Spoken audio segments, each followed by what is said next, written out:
मैं भारत को भारतीयता की मान्यता के आधार पर फिर से खड़ा करना चाहता हूं, उस काम में लगा हूं।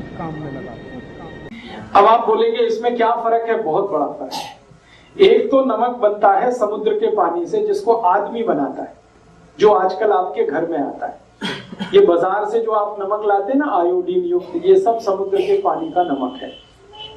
और एक नमक है जो भगवान बनाता है, ईश्वर बनाता है। वो वही नमक है जिसको लाहौरी नमक कहते हैं, सेंधा नमक कहते हैं, कुछ लोग उसको उपवास का नमक भी कहते हैं, फरारी नमक कहते हैं। वो उपवास में इस्तेमाल करने वाला नमक है। दोनों नमक को लेबोरेटरी में जब टेस्ट किया, हम लोगों ने बहुत काम किया इस नमक पे, हम लोगों ने रिसर्च करके, टेस्टिंग कर करके, तो पता चला कि जो समुद्र का नमक है, समुद्र पानी का नमक है, इसमें शरीर के काम आने वाले 3 या 4 ही माइक्रो न्यूट्रिएंट्स हैं। 3 से 4, कभी कभी 3 रहते, कभी 4 रहते। और ये जो समुद्र के नमक को छोड़कर हम सेंधा नमक खाना शुरू करें, पाकिस्तान वाला, लाहौर वाला या उपवास वाला, उसमें 94 तक माइक्रो न्यूट्रिएंट्स, 94। अब आप देख लीजिए फायदे का सौदा क्या है। ये नमक है जिसमें 3 से 4 माइक्रो न्यूट्रिएंट्स हैं, वो नमक है जिसमें 90 से 94 माइक्रो न्यूट्रिएंट्स हैं। तो आप सीधे कहेंगे हमको तो वही चाहिए, वही नमक सबसे अच्छा है। और मैंने इस पे थोड़ा काम किया तो पता ये चला कि जब हम समुद्री पानी का नमक खाते हैं तो शरीर के सारे कॉम्प्लिकेशंस बढ़ते, क्योंकि वो शरीर को अनुकूल नहीं पड़ता, क्योंकि समुद्र का पानी ही अनुकूल नहीं है किसी को।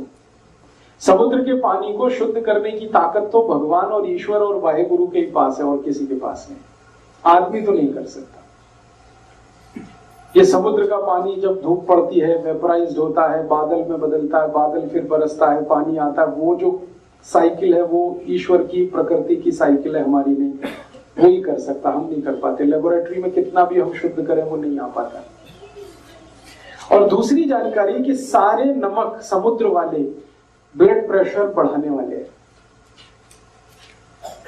समुद्र के पानी का जितना नमक खाएंगे ब्लड प्रेशर उतना ही बढ़ेगा आपको। और आजकल ब्लड प्रेशर एक कॉमन डिसीज हो गई है जो किलर है, किसी को भी मार डाले। हर दूसरे तीसरे आदमी को पूछ लो तो कहता बीपी हाई है। उसका सबसे बड़ा कारण है नमक, जो हमारे घर में है। मैं आपको और एक ऐतिहासिक जानकारी देना चाहता हूं, सुन के आपको खराब जरूर लगेगा लेकिन वो सच है। वो ये है कि ये समुद्र के पानी का नमक हम भारतवासियों ने मात्र 70 साल पहले से खाना शुरू किया है। 70 साल पहले कोई भारतवासी समुद्र के पानी का नमक नहीं खाता था। हम सब सेंधा नमक, आयोडीन के नाम पर। अब समस्या इसमें एक आती है, वो ये कि हमको आयोडीन की डिफिशियंसी है नहीं, क्योंकि हम आधा कटोरी दाल रोज खाते हैं। फिर हम एक्स्ट्रा आयोडीन वाला नमक खाएंगे तो आयोडीन जरूरत से ज्यादा शरीर में हुआ तो समस्या आती है। और वो समस्या क्या आती है? सबसे बड़ी समस्या आती है नपुंसकता की। सरप्लस आयोडीन जितना भी शरीर में आएगा आपको लगातार नपुंसक बनाता जाएगा, इंपोटेंसी आप में आएगी। और हमारे देश में ये केसेस अब आने लगे हैं। मैं तो डॉक्टर की तरह से भी काम करता हूं पिछले 12 साल से, और ट्रीटमेंट देता हूं, निःशुल्क देता हूं, फोकट में चिकित्सा करता हूं, इसलिए बहुत पेशेंट होते हैं मेरे पास। ऐसे हजारों पेशेंट हैं जिनकी शादियां हो गई हैं, 10 साल हो गए, 12 साल हो गए, कहीं कोई कॉम्प्लिकेशन नहीं है, बच्चा नहीं हो रहा। मैं दोनों की रिपोर्ट निकलवाता हूं, पति की, पत्नी की, कहीं कोई मुझे कॉम्प्लिकेशन समझ में नहीं आता। लास्ट में फिर मैं डायग्नोसिस करते हुए आयोडीन का चेक करवाता हूं तो उनके ब्लड में जरूरत से ज्यादा आयोडीन मिलती है। जरूरत से ज्यादा आयोडीन ब्लड में अगर है तो ये क्या करेगी? आपके स्पर्म काउंट कम कर देगी अगर आप पुरुष हैं तो, और अगर स्त्री है तो आपका ओव्यूलेशन का काम खत्म कर देगी, और फिर आप मां या पिता नहीं बन पाएंगे। ऐसे हजारों केस आते। फिर मैं क्या करता हूं, जब मुझे कोई कॉम्प्लिकेशन नहीं लगता, आयोडीन सरप्लस दिखता, मैं उनको कह देता हूं नमक बदल दो, आप ये सेंधा नमक खाना शुरू करो, काला नमक खाना शुरू। 1 साल के बाद वो आते हैं, कहते हैं बच्चा तो हो गया। 1.5 साल में आके कहते हैं बच्चा तो हो गया। फिर वो मुझे कहते हैं आप तो बड़े चमत्कारी आदमी है। मैं कहता हूँ मेरा कोई चमत्कार नहीं है, आप में बड़ी सिद्धि है। ऐसी बातें करना शुरू कर देते। मैं कहता हूँ ये मेरा चमत्कार नहीं, नमक का चमत्कार है। इतनी सिंपल सी बात है।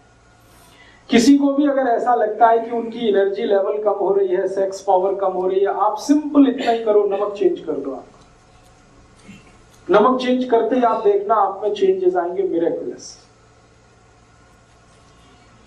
तो नमक का हमारे देश में आज के जमाने में टीवी का हैमरिंग कर करके, विज्ञापन कर करके हमारा ऐसा दिमाग खराब किया है कि हर व्यक्ति को लगने लगा आयोडीन युक्त नमक नहीं खाएंगे तो मेरा बेटा ऐसा पैदा होगा जैसा उसका टीवी में दिखाते हैं, या आयोडीन नमक नहीं खाएंगे तो मेरा गला ऐसा हो जाएगा जैसा टीवी में दिखाते हैं, दिमाग खराब हो जाएगा। मैंने कभी नहीं खाया, मुझे ना दिमाग खराब है, ना कोई गहरा रोग है, ना कोई तकलीफ है। ऐसे बहुत सारे लोग हैं। तो आप ये विज्ञापनबाजी में मत जाइए, ये तो सरकार के विज्ञापन है और सरकार के विज्ञापन कुछ वेस्टेड इंटरेस्ट के साथ हैं।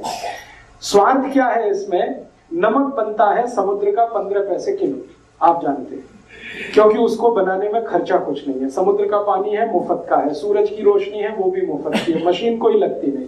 15 पैसे किलो का नमक बनता है। अब उसको बेचना है 10 रुपए किलो, तो कैसे बिकेगा? तो कुछ उसमें शिगुफा लगाना पड़ेगा। तो वो बताना शुरू करते हैं आयोडाइज्ड है, आयोडीन युक्त है, एक्स्ट्रा फ्री फ्लो है। ये सब आपको बोल बोल के उल्लू बनाते हैं। नमक को एक्स्ट्रा फ्री फ्लो है। एक्स्ट्रा फ्री फ्लो माने वो दाना दाना गिरता है। मैं आपको जो किस्सा समझाना चाहता हूं वो ये, दाना दाना नमक गिरना ही नहीं चाहिए। नमक कभी भी एक्स्ट्रा फ्री फ्लो होना नहीं चाहिए, नहीं तो वो नमक नहीं रहेगा। एक्स्ट्रा फ्री फ्लो करने के लिए पता है क्या किया जाता है? नमक की जो नमी है उसको निकाला जाता है। और नमक की क्वालिटी है कि वो नमी को एब्जॉर्ब करता है। खुला हुआ नमक यहां रख दो, सूखा हुआ, 10 मिनट के बाद आप देखेंगे वो गीला गीला हो जाएगा। वातावरण में जितनी भी ह्यूमिडिटी है उसको वो खींचता है, इसी की क्वालिटी है नमक की। अब वो नमी को निकालने के लिए केमिकल डालते हैं, उसका नाम है एल्यूमिनियम सिलिकेट। और ये केमिकल और भी खतरनाक है। एक तो डाल दिया पोटेशियम आयोडेट जो इनऑर्गेनिक है, ऊपर से डाल दिया एल्यूमिनियम सिलिकेट उसको एक्स्ट्रा फ्री फ्लो बनाने के लिए। ये दोनों समस्याएं हमारे शरीर को बहुत कॉम्प्लिकेशन दे रही हैं। अब मैं आपको एक और जानकारी देना चाहता हूं जो आपको होनी ही चाहिए। यूरोप और अमेरिका में एक्स्ट्रा फ्री फ्लो नमक की जरूरत है, उनको जरूरत है। क्यों? क्योंकि उनके यहां सब्जी बनाना किसी को नहीं आता। वो बनी बनाई सब्जी लाते हैं जो पैकेट में आती है, डब्बा बंद आती है। और बनी बनाई सब्जी में नमक मिला के पैकेट नहीं बना सकते, नहीं तो खराब हो जाती है। तो वो बिना नमक की सब्जी बना के पैकेट में बंद करके अमेरिका में बेचा जाता, कनाडा में बेचा जाता, यूरोप में बेचा जाता। अब उस सब्जी को खाने के लिए जब प्लेट पे डालेंगे तो ऊपर से नमक डालना पड़ता है, इसलिए उनको एक्स्ट्रा फ्री फ्लो नमक चाहिए। हमारे हिंदुस्तान में बिल्कुल उल्टा है। हमारे हिंदुस्तान में ऐसा कोई घर नहीं है जिसको सब्जी बनाना ना आता हो। अमेरिका में ऐसा कोई फैमिली नहीं है जिसको सब्जी बनाना आता हो। वो प्रोफेसर हो सकते हैं, डॉक्टर हो सकते हैं, मैनेजर हो सकते हैं, इंजीनियर हो सकते हैं, लेकिन सब्जी बनाना किसी को नहीं आता। रोटी बनाना नहीं आता, पराठा बनाना नहीं आता, पूड़ी बनाना नहीं आता, कुछ भी नहीं आता उनको। तो इस टेक्नोलॉजी में हम ही मास्टर हैं और कोई नहीं। हाँ, कुछ आता ही नहीं है। वो तो बाजार से पाव रोटी खरीद लाते हैं, डबल रोटी खरीद लाते हैं, उसको ऐसे काट लो, ऐसे काट लो, बीच से काट लो, उसमें कुछ भर लो, खा लो। हालांकि वो बनती गेहूं के आटे से ही है। हम भी गेहूं के आटे से पूड़ी बनाते हैं, पराठा बनाते हैं, ये बनाते हैं। हम 100 आइटम बनाते हैं गेहूं के आटे से। उनको एक ही आइटम बनाना आता है, वो पाव रोटी, डबल रोटी, वो भी सड़ाकर, फर्मेंटेशन कराकर 6-6 दिन सड़ाना पड़ता है आटे को, मैदा बना के, तब वो बनती है। तो उनकी प्रॉब्लम है, सब्जी बना नहीं सकते, दाल बना नहीं सकते, आती है नहीं, टेक्नोलॉजी उनको किसी ने बताई नहीं, उन्होंने कभी ली भी नहीं दोनों की दुनिया के किसी देश से। तो उनको ऊपर से नमक डाल के खाना पड़ता है। सलाद में डालेंगे, सब्जी में डालेंगे, तो उनको एक्स्ट्रा फ्री फ्लो चाहिए। हमारे यहाँ तो उल्टा है, हम तो सब्जी बनाते समय नमक डालते हैं। आपको मेरा पॉइंट समझ में आ रहा है? हम सब्जी बनाते समय नमक डालते हैं, हमको एक्स्ट्रा फ्री फ्लो की जरूरत ही नहीं, क्योंकि हमारे यहाँ दाल बनाते हुए नमक डाला जाता है, सब्जी पकाते हुए नमक डाला जाता है। हम सब्जी बनने के बाद नमक डाल के नहीं खाते कभी। हम सब्जी बनाते हुए नमक डालते हैं, उसमें बॉइलिंग आता है, उबाल आता है, फिर जाके हम वो सब्जी खाते हैं। तो हमको एक्स्ट्रा फ्री फ्लो की जरूरत नहीं है, लेकिन सरकार हमको भी जबरदस्ती वो नमक खिला रही है एक्स्ट्रा फ्री फ्लो के नाम पर। तो हमारे शरीर में एल्यूमिनियम सिलिकेट बढ़ता जा रहा है और उसके कारण लंग्स इन्फेक्शन की बीमारियां हैं। दमा है, अस्थमा है, ब्रोंकियल अस्थमा है, ट्यूबरकुलोसिस है, क्योंकि एल्यूमिनियम सिलिकेट बहुत खराब केमिकल है। एल्यूमिनियम का ही नाम आप जानते हैं, वो बहुत खराब है, हैवी मेटल है, वो सब डिपॉजिट होता है, फ्लश आउट नहीं हो सकता बॉडी से। इसलिए मेरी आप सबको हाथ जोड़कर विनती है कि जो जिंदगी भर आप स्वस्थ रहना चाहते हैं तो नमक तो आज से ही बदल दीजिए आपके। दोस्तों, सबसे पहले तो चैनल सब्सक्राइब करें, फिर लाइक, कमेंट और शेयर करें, और हाँ, हमारा एंड्रॉयड ऐप डाउनलोड करना ना भूलें।